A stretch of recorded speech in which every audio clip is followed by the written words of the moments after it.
Regulatory capture is an economic theory that states regulatory agencies may come to be dominated by the interests they regulate and not by the public interest. The result is that the agency acts in ways that benefit the interests it should be regulating. It is also called the economic theory of regulation, or capture theory. Regulatory capture was introduced in the 1970s by George Stigler, a Nobel laureate economist at the University of Chicago. Stigler noted that regulated industries maintain an intense interest in influencing regulators, whereas ordinary citizens are less motivated. As a result, even though the rules in question often affect citizens, like polluting standards, individuals are unlikely to lobby regulators to the degree that industries do. Even well-organized groups in favor of tougher regulations, such as the Sierra Club, can't compare to the resources of large interest groups.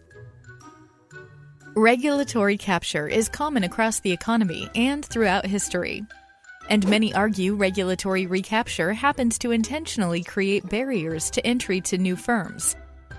Oftentimes, incumbent firms will be grandfathered in by regulators, making restrictions subject to new entrants only. In finance, regulatory bodies tend to consist largely of industry insiders who have overlapping interests with the industry and act primarily in the interests of those whom they regulate. The U.S. housing bubble and Great Recession of the late 2000s are widely believed to have been influenced partly by financial market deregulation. Ultimately, regulatory recapture often leads to a net loss for society. And I can't find a seconder usually when I propose this, but I don't care. I don't need a seconder. My own opinion is enough for me, and I claim the right to have it defended against any consensus, any majority, anywhere, any place, any time. And anyone who disagrees with this can pick a number, get online, and kiss my hand. No representation is made that the quality of legal services to be performed are greater than the legal services provided by other lawyers. I'm Harry Steele. You found the Backstory Podcast, number 148, Understanding Regulatory Capture. And to help us understand this, we have Mr. Paul Ripp, Consumer and Veterans Advocate down in Fairhope. How are you, Mr. Ripp? Pretty good. I'm entering my last week of a total renovation of a 1910 house, and looking forward to getting through with that project. Everybody should say a little prayer today for the people of Mississippi. If you hadn't heard yet, tornadoes devastated the place last night. So say a little prayer for those people, and thank God the sun's shining where you are. So Brandon Mosley, our journalist in Moody, Alabama. How's life in Moody today? Doing well. How are you, Harry, Paul? Well, good. So we kicked off the podcast with a little education video. George Stigler received the highest accolades in the field of economics, and he came up with this theory that we're going to try to explain to everybody that's going on here. Is pretty much checkmate in Alabama. But regulatory capture, also known as the economic theory of regulation or simply capture theory, was introduced to the world in the 1970s by George Stigler, a Nobel laureate economist at the University of Chicago. And of course, you heard what it was, what his explanation was of it. So Brandon, do you remember Seth Hammett? Oh yeah. Former Speaker of the House. Yeah, international. Like 1994 to 2010. So, international man of mystery. He then went to the, I guess his last gig was the Energy Institute of Alabama, which, of course, is a propaganda think tank. And there's the former speaker named interim chief of staff to Governor Bentley. Yeah, he did 2 tours as chief of staff for Bentley. And you see that's the governor and his girlfriend.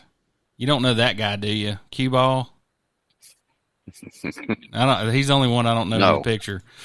Okay, so Seth Hammett was chairman of the 16th State Southern Legislative Conference, president of the National Speakers Conference, speaker of the Alabama House of Representatives, founder and first president of the First National, now Wachovia Bank, which this is kind of old. It's now Wells Fargo Bank, Of where, Paul? Andalusia, where all things go to get corrupt. So he was professor emeritus at Lurleen B. Wallace Community College, and of course, he was one of the people that got witch hunted out by Bradley Byrne when he was chancellor of the secondary education system, and he had to find a new job, Paul. So when he had to leave, a day job, right? Because he's Speaker of the House. Yeah. And president of the college, but you can't draw two paychecks, and you get into all this technicalities about who you're really working for. So they passed an ethics reform law banning double dipping, where you can't be in the legislature and working for a state agency like a school at the same time. So then he goes to work. Commonplace in Baldwin County, right? But here's the trick: he goes to work for Alabama Electric Cooperative, now Power South Energy Cooperative. So you've heard of Baldwin EMC, right? Right. They're a subsidiary of AEC. He's the director of economic development at the Alabama Electric Cooperative. He's also the vice president of business development for Power South Energy Cooperative, which means, they have a larger organization they belong to as a membership cooperative, as opposed to the Southern Company owning Alabama Power Company. So that's Power South. It's a conglomerate of AECs, so to speak. Governor-elect Robert J. Bentley has named former Speaker of the Alabama House of Representatives Seth Hammett as director of the Alabama Development Office. So, Brandon, give us a thumbnail of what ADO does. The Alabama Development Office, is involved in economic development for the state. Well, they're the head of industrial recruitment. Yeah. And so if you want to move your business to Alabama, this is the 800 number you call is ADO. So then the question is where do those projects get steered? Well, while he was in here, most of them went to the AEC areas. Could you imagine that, Paul? So they have different territories, right? If you're in a certain part of Baldwin County, you're serviced by Alabama Electric Cooperative. If you're in a different part of Baldwin County, it's Alabama Power Company. So that's where you get into these little wee matches between the power company and the cooperatives. Okay. So anyway, Hammett was founder of the First National Bank of Andalusia. He was played key roles in major economic development projects in the last 20 years, including Honda, ThyssenKrupp, and EADS tanker project.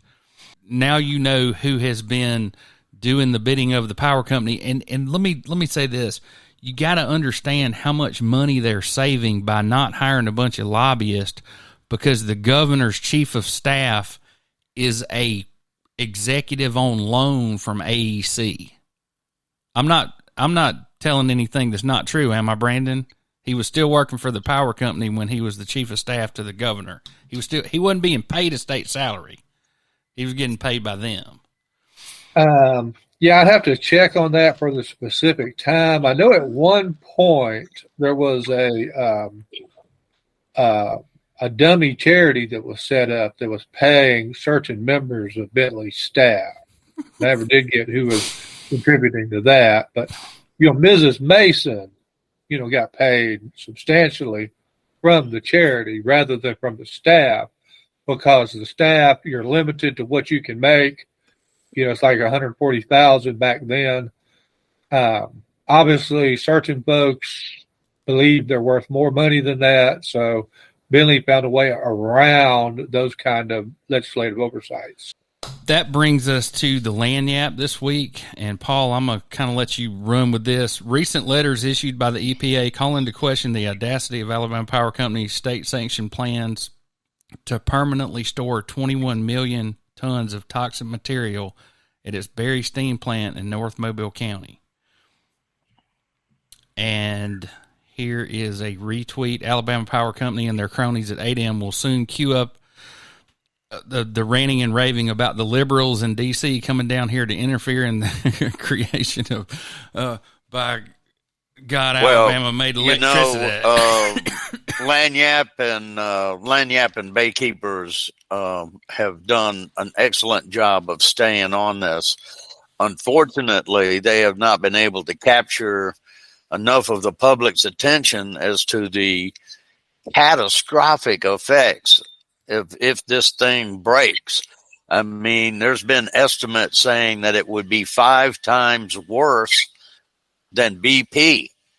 And yet, pardon me, folks, I got some type of sinus thing going. And here we are, our most major cherished tourist attraction is all water related, and it's being attacked on different sides. The Rob Hubbard in Lanyap, you can pick this up. It's about the only printed free newspaper that you can get in this area in Baldwin and Lanyap,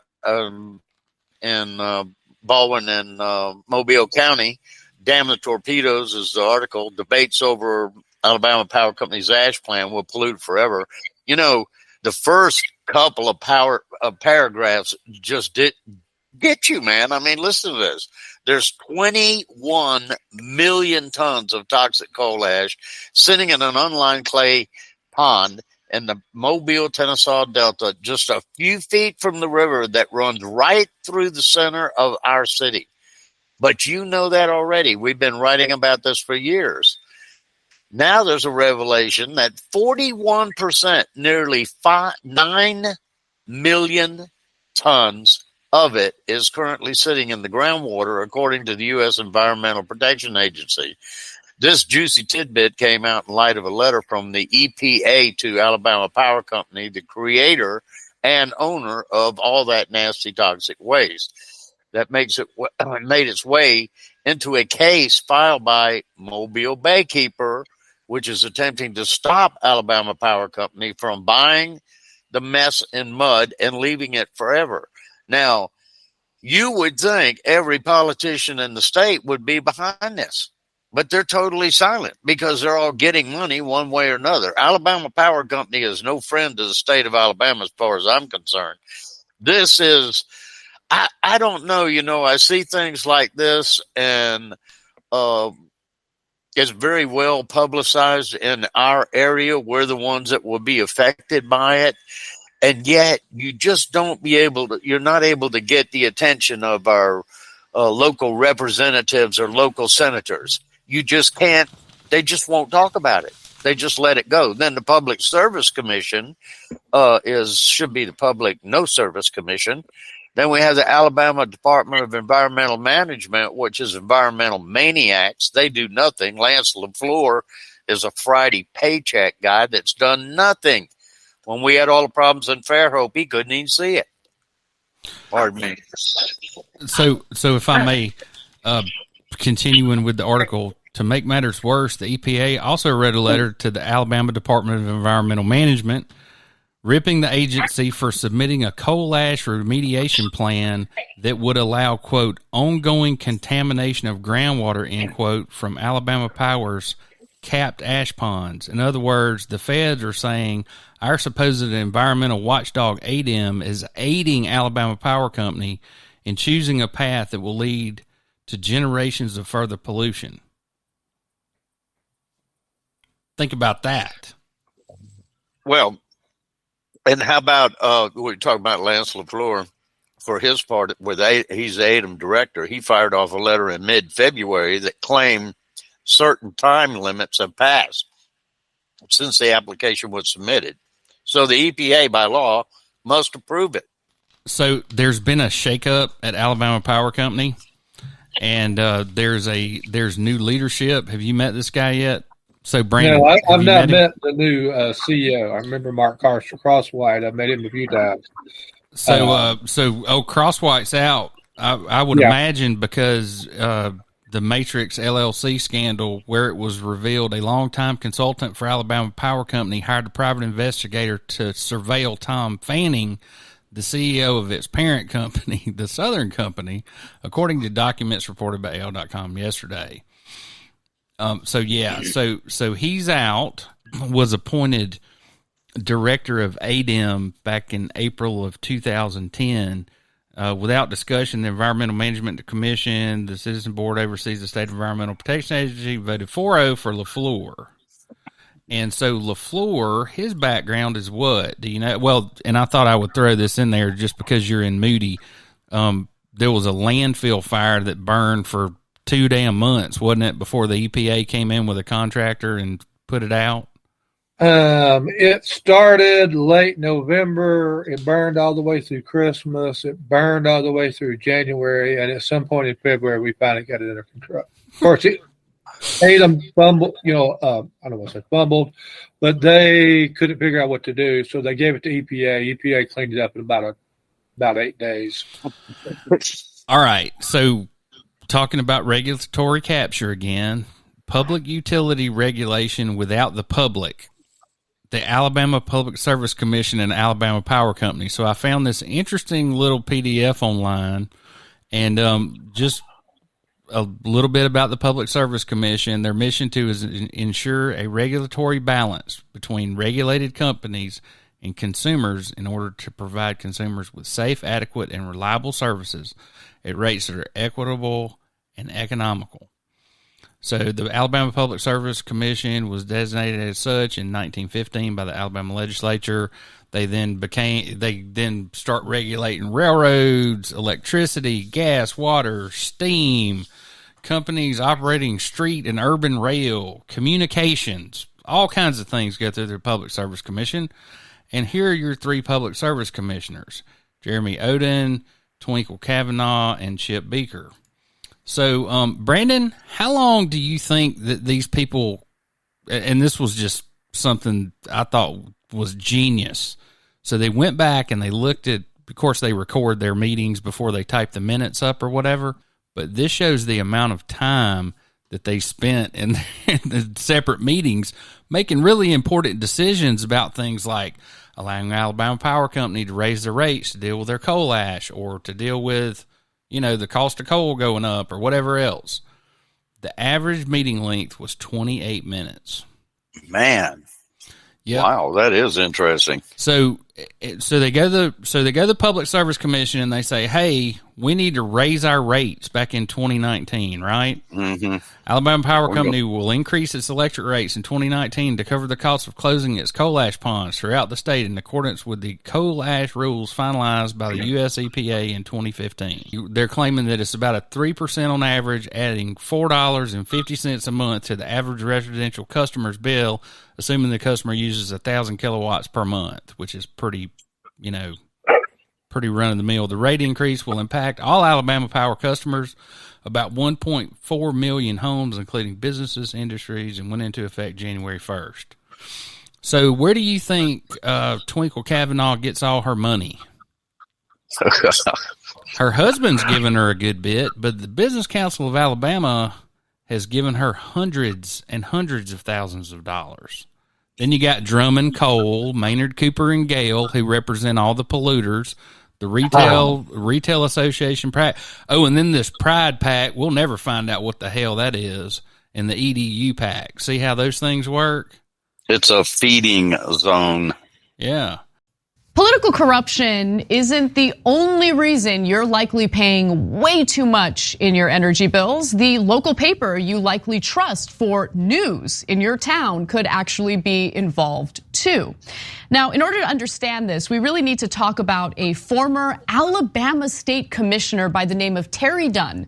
Okay, a Tea Party Republican, but in this case, in this story, actually a pretty good guy. Because he noticed, just looking at the amount of money people in Alabama were paying on their energy bills, especially compared to what the rest of the country was paying for their energy bills. What happened? Alabamans were paying way too much. Anna, this is a story where we could have had a great optimistic result where the right wing and the left wing get together because somebody in the right wing was doing the right thing. Right, and give him a ton of credit. We might disagree on everything else, but on this, he was 100% right. So let's find out what the system did to this guy who was a good Samaritan and trying to do good in the world. So in 2010, Terry Dunn wanted to do something about how Alabamans were being price gouged by the utility companies, why they were paying too much money for their energy bills. And so he decided, look, I obviously need some political power. So he ran for a seat on the state commission that sets energy prices. And what he promised through his election and through his campaigning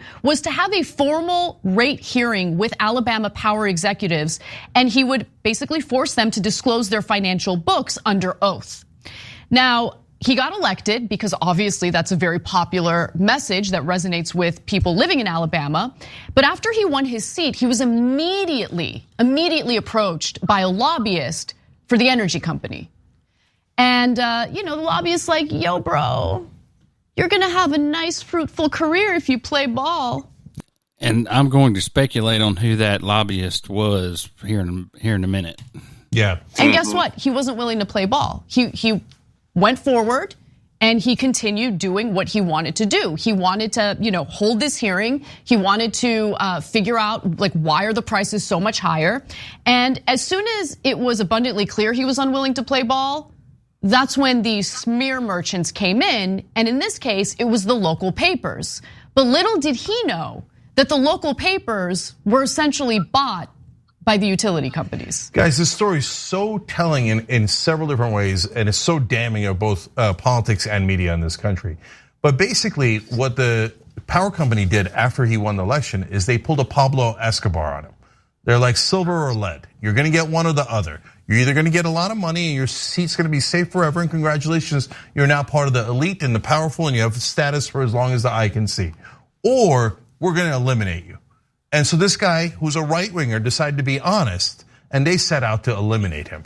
This is the CSI anatomy of how that happened. Yes, so NPR actually investigated the papers that were smearing him, and they found out, there's actually a lot of corruption going on here. So let me give you the details. As NPR writes, for some, Dunn is a populist hero. For others, he's a radical environmentalist, wrote one of the papers. It was a local paper in June of 2014. Alabama political reporter's editor-in-chief, Bill Britt, wrote this, right? He saw Dunn as manipulated by those who find companies like Alabama Power a convenient political target.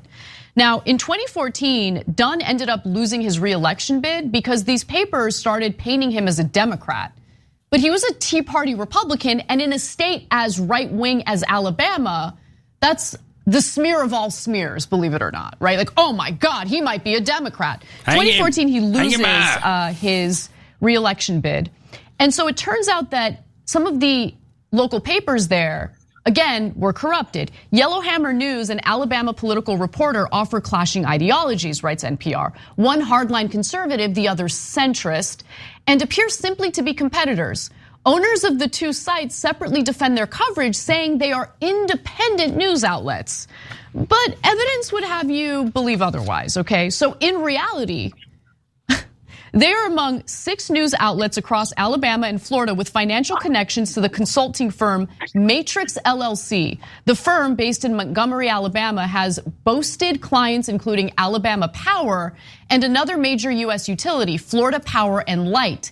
In addition to Yellowhammer and the Alabama Political Reporter, the sites include Alabama Today, the Capitalist, Florida Politics, and the now defunct Sunshine State News. Okay, so this political consulting group is employed by the utility companies, and essentially they control these particular papers, which put out these stories as if they're unbiased, straight news reports, when in reality, it's nothing more than propaganda on behalf. So do we all agree that they've captured the castle? I mean, so between the media, the Public Service Commission, and who else do we need? ADEM. So we need to back up for a second and tell the untold story of the power struggle that happened back in 2018 at the Business Council of Alabama. So Mark Crosswhite, the CEO who is now resigned, I guess rattled the saber, Brandon. You know more about the story than I do, I think. So the business council comes in and says, or the power company comes in and says, we're leaving the business council. And I think I have a quote from him. According to the letter, Crosswhite said Alabama Power was leaving the powerful business group because the organization had needlessly alienated federal and state officials, failed to communicate with its own members, squandered our collective corporate goodwill, allowed its financial health to decline, and become a divisive force in our state. Well, what happened was, the Business Council of Alabama, they had put Billy Canary, who's married to former, federal prosecutor Laura Canary, as in charge of the BCA. Billy was best friends by his own testimony with Mike Hubbard, who was Speaker of the House in, from 2010 till his conviction in 2016. After Hubbard got convicted, Billy's ability to influence legislation in Montgomery had plummeted in the legislature because Billy was, the only one that ever got indicted in the whole Mike Hubbard scandal was Mike Hubbard. But all of that, most of that alleged corruption that Mike Hubbard was convicted of, he was aided and abetted by Billy Canary. And so, like the road tax, the state wanted out the big mules, they use the highways more than the rest of us do because they got to run 18-wheelers up and down the roads. They wanted to raise the gas tax to spend more money on roads so that, it wouldn't be as out of date and as aged as they were. And Billy couldn't get that done. Billy was supposed to be improving education in the state, and instead, under Billy, BCA got a lot of money from textbook manufacturers to push that Common Core curriculum that we adopted. And, education dropped all the way where we were 52nd out of 52, and there's only 50 states. Probably not the best policy decision ever made. Yeah, they weren't getting anything done. So Richard Shelby up in the Senate and Alabama Power and the corporations that are influenced by Alabama Power, when they couldn't get Billy to accomplish anything, really, after Mike Hubbard was convicted, BCA was spending a lot of money on politicians, but it wasn't accomplishing anything that it really wanted to accomplish other than protecting those textbook companies that got money from that. So Brandon, let's turn the page. Let's turn the page and let Paul know guess who replaces Mr. Canary, Paul? I would know that, but it's on the screen. Oh, hey, well, yeah, Katie Britt. Listen, man, yeah. I'm not even here. This sinus thing's killing me. I apologize if I'm coughing too much. So Katie Boyd Britt, an American politician, businesswoman, and attorney, serves as the junior United States Senator from Alabama since 2023. So guess where she gets her? Well, she didn't get her start there, but she follows Canary in to the Business Council, and guess what she gets done beginning of the last quadrennium, Paul? It's the reason you call Elliott the tax man. The $100 million gasoline tax, right? Oh, yeah, the gas tax. The gas tax. What? Yeah. So there's Katie getting sworn into the Senate, and you see her here. She's very polished, very professional. So guess who her husband is, Paul? Well, she worked for Shelby for 3 to 5 years. Yeah, she was his press secretary right out of the University of Alabama. She's got for some reason she's got a rocket up her ass. So guess who her husband is? No idea. Football player or something. Yeah, he was. Wesley Britt, the husband of U.S. Senator-elect, now Senator Katie Britt, joined Fine Getty and Associates, an Alabama lobbying firm, this week, according to Alabama Daily News. Wesley Britt had previously worked in economic development and government affairs for Alabama Power, but stepped down last year to fulfill supporting his wife's campaign for U.S. Senate. Little small connection there. Yeah, Wesley Britt first registered to lobby for Alabama Power Company at the state level in 2015.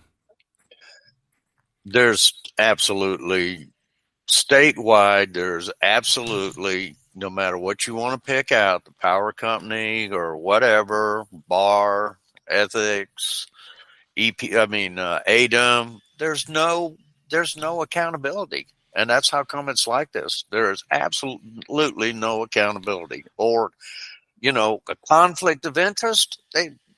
People don't even pay attention to what that is anymore. Okay, well, this sounds, there's regulatory capture and then there's regulatory checkmate. So do you know what LeFleur did before he became the ADEM director? He was down here somewhere, wasn't he? He has a recycling business in Mobile. Yeah. I mean, you would think being from Mobile, he wouldn't want a bunch of poison sitting on the banks, right? Right. But you got to remember who got these people there. And one of the things that I wanted to point out again, this is the Wall Street Journal, Alabama's 3 largest newspapers to start printing next year. This was back in November, and of course that's come to pass.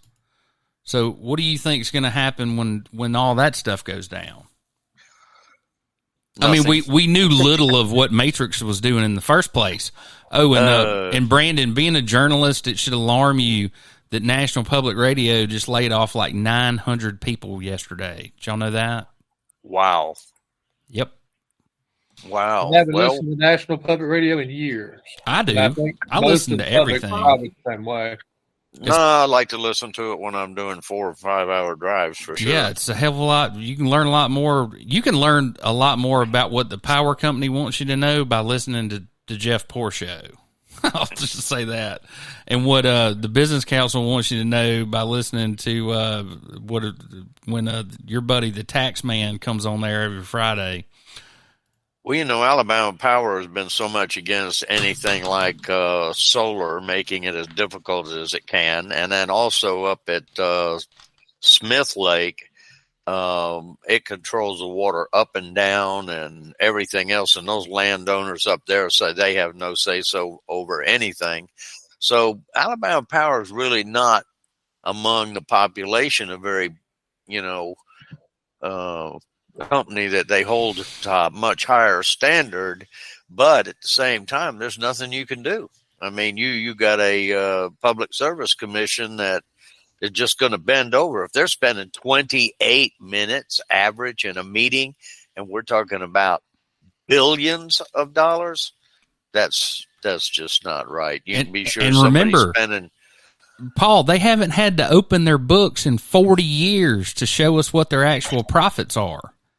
And this is a for-profit corporation. So the reason that they are regulated, and maybe we should have started out with this, because they're a monopoly, state-regulated monopoly. Right. The Public Service Commission guarantees them a profit that's under the defining legislation creating the PSC. They cannot sell power at a loss. Okay, well, I got a $100 bounty for anybody that can find me an Alabama Power Company piece of equipment that is 5 years old.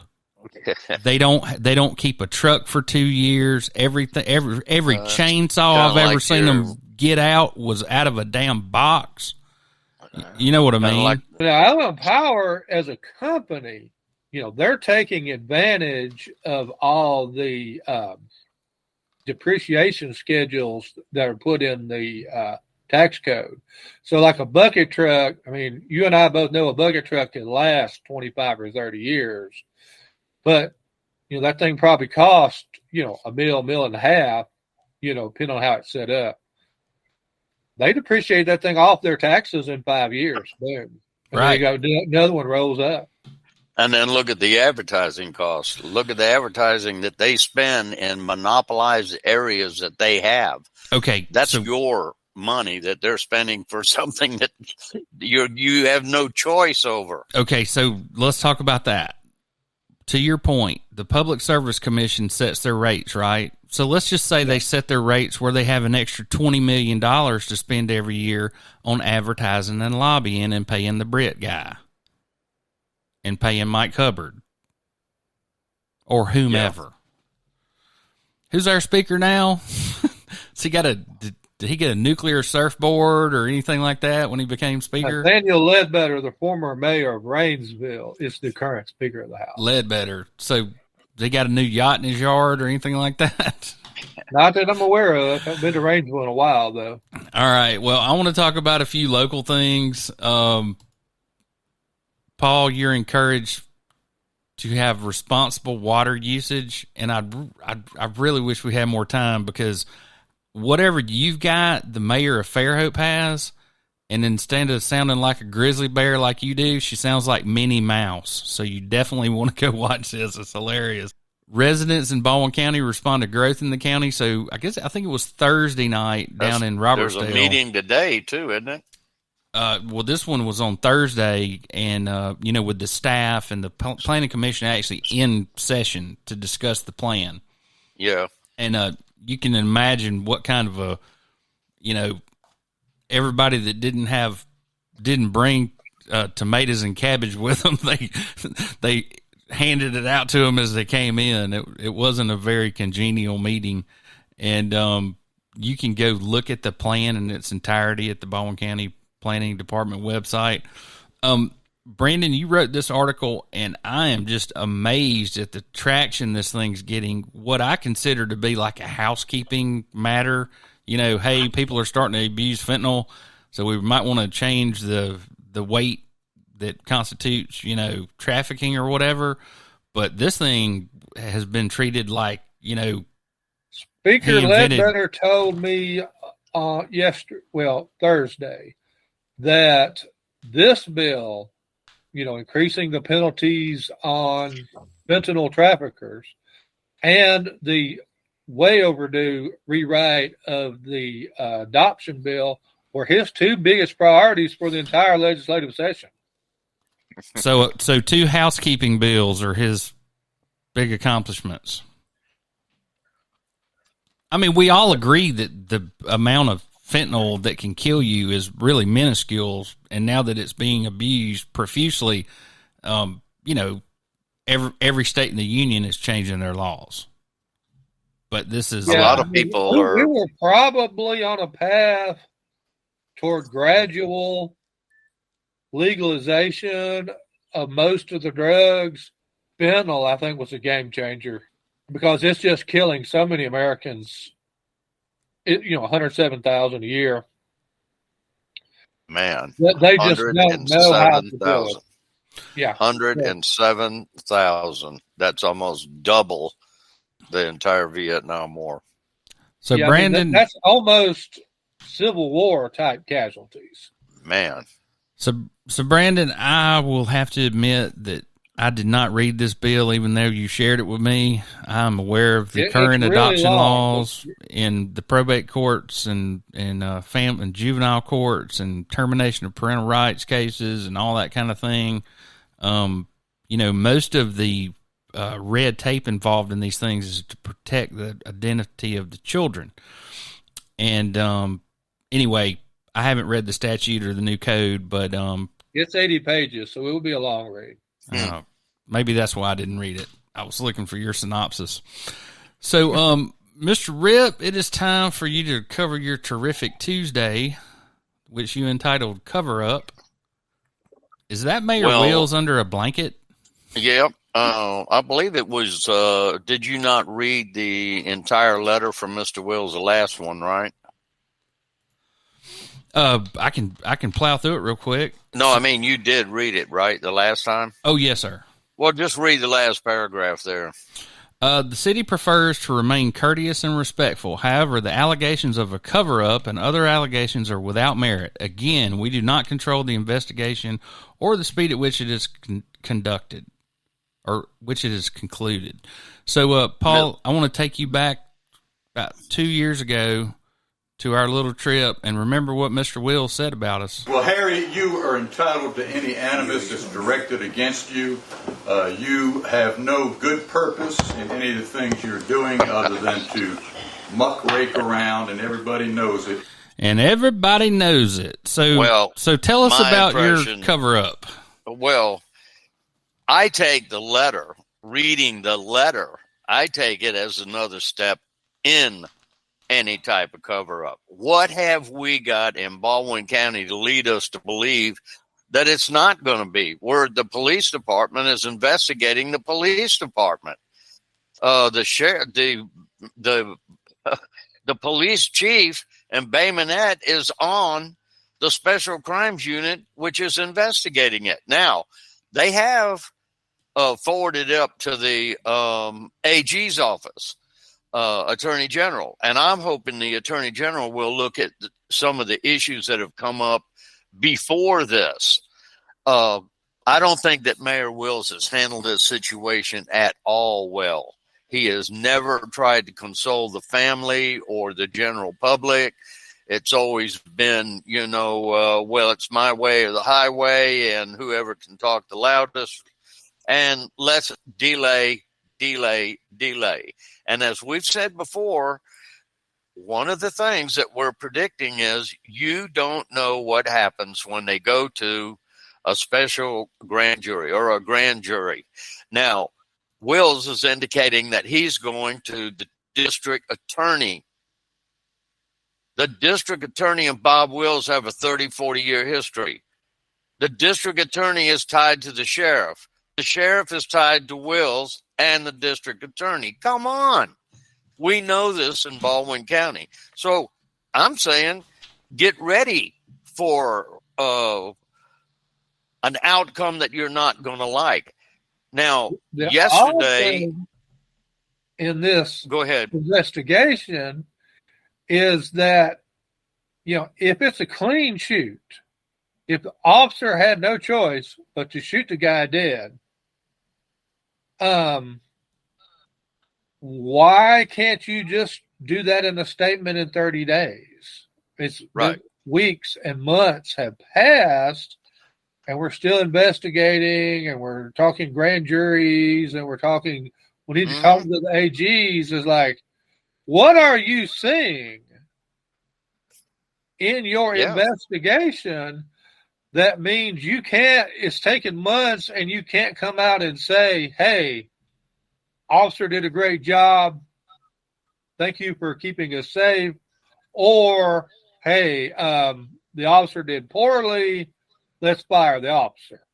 They haven't done either one. So it's like they know something that they're not comfortable with, or they're not comfortable with the public knowing. Right. Right. And yesterday, I believe it was yesterday, there was a young man killed, and I think again in Virginia. This is just very, very current. He was in a mall. They had him under observation looking at sunglasses or something. They suspected he stole the sunglasses.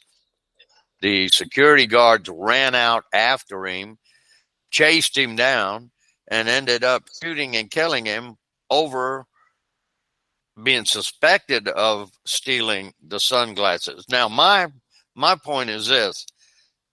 I don't give a damn if he stole them. What gives you the right to take somebody's life? Mr. French, pardon me, was stopped on a minor traffic violation. And the police officer had an encounter with him, and then they broke off. Mr. French went running away, and the police officer followed him. He knew who he was. He didn't have to do all of that. Of course, the what police gets me have is the right to pursue.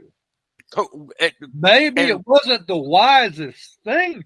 I mean, Wyatt Earp and the boys probably should not have gone down to the OK Corral to confront the Cowboys in Tombstone. But once they did, they were law enforcement guys doing law enforcement stuff, and the shootout that happened was avoidable, but, it was justified. Too quick with the gun. And then the other thing is, let's talk about the victim. They've talked about him being arrested before and anything else. Have we heard anything about the history of the officer that shot him? Nothing. They haven't released the name of the Nothing at all officer for us to talk about his history. Right. I know who it is. I know who it is. There are reports, but I mean, they have not come out and identified the officer. Right, but if somebody the press are respecting the investigation and not outing the officer's name when we don't know what happened, and we're just kind of waiting. Right, and we're not going to out him because, quite frankly, if somebody, knocked his mailbox over or something, I wouldn't want to delay that at our door. We don't want to be responsible for something happening to him, right? Because of our coverage, right? But we know who it is. I mean, there's no doubt about who it is. Anyway, I predict that this is the last time that Mayor Wills will be mayor in Bay Minette. I think this whole thing is going to implode on him way beyond what he thinks. Well, I saw a poll here recently where they asked Americans, about which level of politics were they most engaged in. And 28% aren't engaged in any politics. 7% are engaged in their state politics. 7% said they're engaged in their local politics. And 56% say they're engaged in national politics. And that allows things to happen locally because there's only a handful of folks in a small town like Bay Minette who are paying attention to what's going on politically, whether it's good, bad, or indifferent. The whole county. I'll guarantee you it's less than 0.5%. And there's only 5 people in the whole county with the sack to speak up. Go figure. I predict another federal lawsuit heading their way, and that will be the third one that the sheriff's department will have on its desk. So we'll see how long that goes. So, Mr. Rip, I thought we would wrap this thing up with our many, many trips to Montgomery and many, many conversations with the attorneys at the Public Service Commission over the regulatory capture down here in Baldwin County of the castle as it relates to private sewer. Yeah, it might be noted that you never get past the lobby. Right. So anyway, nor have I ever had an audience with Her Majesty Twinkle Cavanaugh, even though I've asked for 4 or 5 meetings. That's what I mean. They cut you off right there at the lobby. Okay, so I've talked to Twinkle many times. She's very easy to get to. For the press, anyway. For the press, I'm sure she is. She didn't want to talk to somebody that's having to deal with Baldwin County Sewer Service, and she's not doing her job. So anyway, I met with their chief attorney finally, and he told me that I needed to file a petition for a declaratory ruling about whether or not, under the law, they should be regulated by the Public Service Commission, and to present evidence to them that my interpretation is correct. So, not that I'm looking to be my own plaintiff, but I do live in their service area right now. But yeah, so those are the kinds of things that we're up against here in Baldwin County and in Alabama with a Public Service Commission that is totally corrupt and totally captured by the entities they're supposed to regulate. The entire state is. So one other thing that I wanted to throw out here, we talked about the Twitter files and the fact that, essentially Twitter was an agent of the government to shut down certain speech. Obviously all that metadata, all these, this economy of intelligence or information that we're in, everybody seems to be completely fine with Twitter tracking your metadata and once you upload a picture to Twitter, it ain't your picture anymore. It belongs to Twitter, right?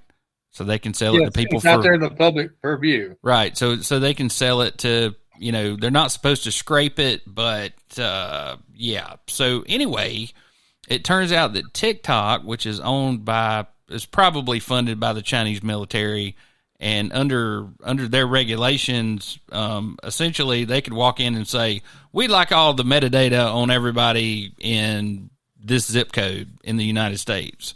and they would have to turn that information over to them. So anyway, this guy looked like a deer in headlights, Mr. Chew. And if you have 5 hours of your life to waste, you should go watch this TikTok CEO just getting. I actually started feeling sorry for the guy. I was like, somebody. Oh man, he walked into a political knife fight. Man, they were waiting for him long before he got there. Oh yeah, well, I mean, but Zuckerberg just sits there and hiccups the whole time, and nothing ever happens to him. Yeah, I'm not going to defend Mr. Chew, but you've got Facebook and Twitter, Correct, censoring on behalf of government agencies, and there's a lot of evidence they're sharing information with government law enforcement agencies. TikTok is just the Chinese government's version of Facebook and Twitter, where it's an intelligence gathering arm of the Chinese government, sort of like Twitter has functioned for the U.S. government. So, back to Paul's point, when we started the podcast, there were a string of tornadoes that went through North Mississippi last night, killed 23 people is the official count so far just right now. And then, of course, that's going to continue on. I think it's kicking Georgia's ass right now and is going to move on. They're literally still digging those people out. Yeah. So I thought I would give y'all a taste of what we're going to talk about next time. Gulf Coast conspiracy theories. Spring Hill College hosts Clay Shaw and Lee Harvey Oswald in a lecture series about 4 weeks before the JFK assassination. There was also a guy from Pensacola who cut his own throat and jumped out of a second-story window. And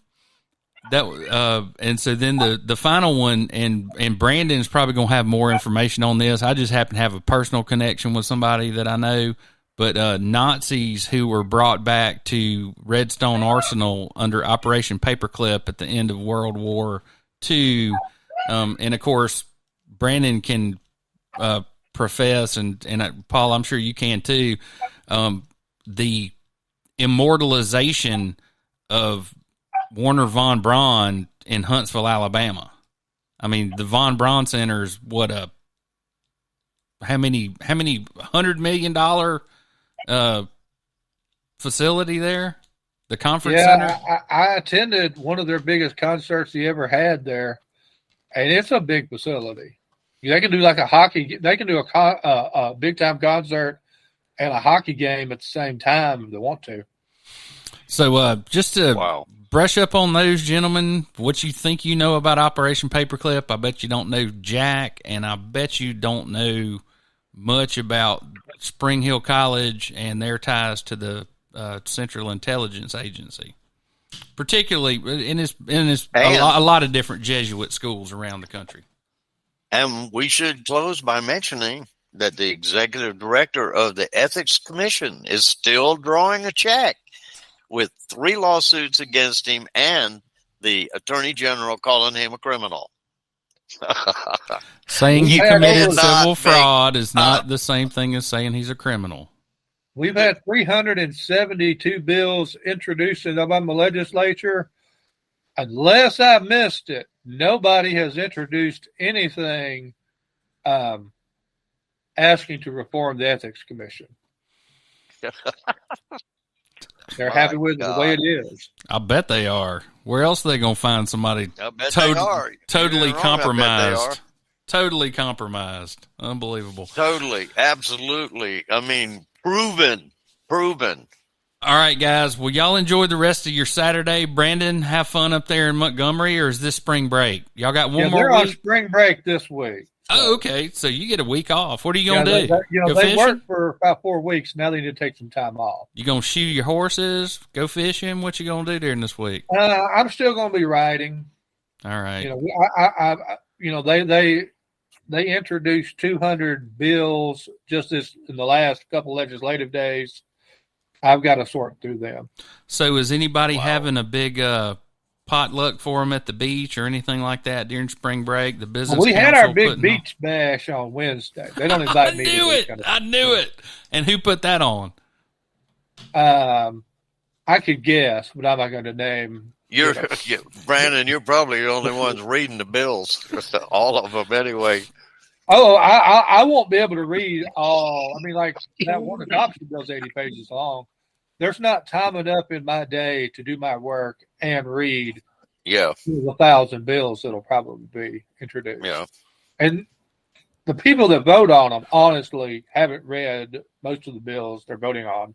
Hey, what's the pass fail rate on a bill? I mean, do we usually get 100 bills passed a year? Well, generally, there's about, of course, COVID decreased a bunch, but pre-COVID, we averaged about 1,200 bills introduced. Most of those, I don't think, ever got cleared by the committee in their house of origin. I think on a normal year, we do somewhere between like 320 and 420. Okay. But so a lot of that is stuff like sunset bills that just routine. All right. Well, Paul, get that damn house finished. And we'll see you next Friday. Everybody get a lanyard. You better stay up on what's going on up there with the power company.